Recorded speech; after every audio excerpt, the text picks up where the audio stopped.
Trent Maher here from MotoOnline.com.au, here testing the model year 26 YZ450F just outside of Sydney at Appin.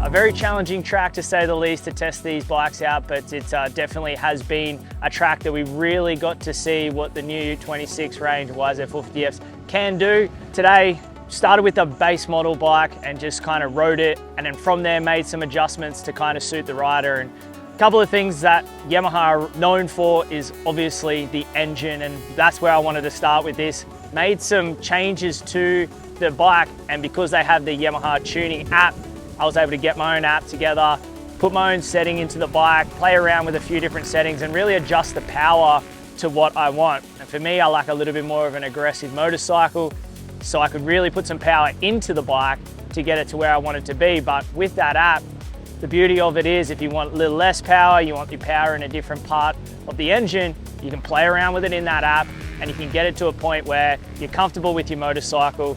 2 maps in the motorcycle, whatever you want them to be. Go out there, play around with the 2 and figure out what you like.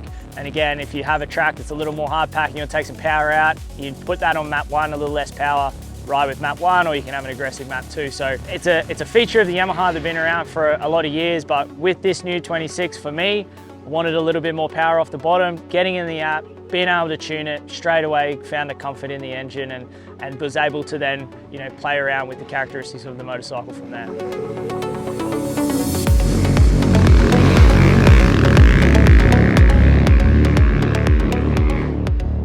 Chassis-wise, there's another couple of changes to this model year. They definitely went into some changes in the frame, thickened up around the head stem, took a little bit away from down low, different engine mounts as well. You can definitely feel they've balanced the motorcycle out in that way. But for me, again, just running in stock trim early on, had to make a few changes. Being a heavier guy, I always have to run the sag and change the sag. It was quite low in the rear end, lifted that up and then took a little bit of height out of the forks as well, drop them through just to get the stability under braking. And once I hit that, couple of clicker changes here and there, the bike was straight on the money. The track here today, as I said, it was hard packing sections that had some pretty gnarly ruts.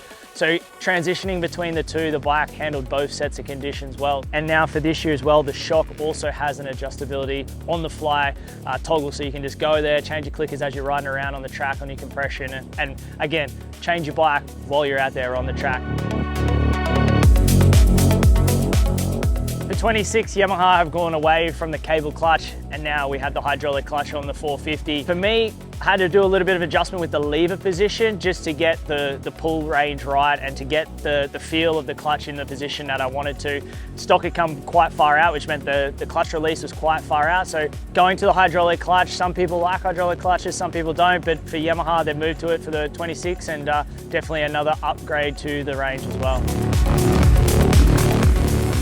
Another change for 2026 is they've also done a lot of work quieting the motorcycle down. So regulations coming in a few years' time means these motorcycles have to be quieter, and what they've done is done a bit of work through the airbox and through the exhaust to quieten the motorcycle down, but then increase power in the engine to go around and make it a complete package. So the bike hasn't lost any power in a sense, they've just made it quieter to suit the regulations that could be coming down the track. And again, a little bit of change in the airbox is quietening down that induction noise. So if you're a Yamaha rider in the past and you know that induction sound, it's a lot more quieter than the previous models as well with those changes they've made for 2026.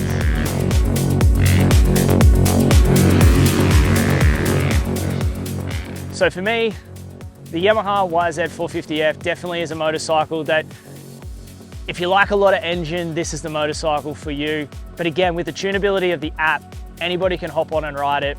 It still has those Yamaha characteristics. To me, just a little bit heavy to get in and around certain positions. Once we changed the balance of the bike, it definitely helped that out, but it still has an air of got to be very patient with the motorcycle to get it into the lines that you're looking for. But once it's in there, it feels like it sticks like glue into a rut. So if you're a privateer racer or a local club guy who's looking to up your game, the base model here for the YZ450F is definitely the platform that gives you the most tunability straight out of the box, has a lot of engine, has a lot of great characteristics with obviously the KYB suspension as well, where you can really get the bike dialed in for minimal costs and moving into your racing career. And again, along with that, also the GYTR spares that you can get as a genuine product here for Yamaha. All in all, awesome day out here at Appin. A big thank you to the team at Yamaha for having us out, putting on a great day, giving us these epic motorcycles to have a go at and put them through their paces. But if you want to find out more, head to motoonline.com.au for the full write-up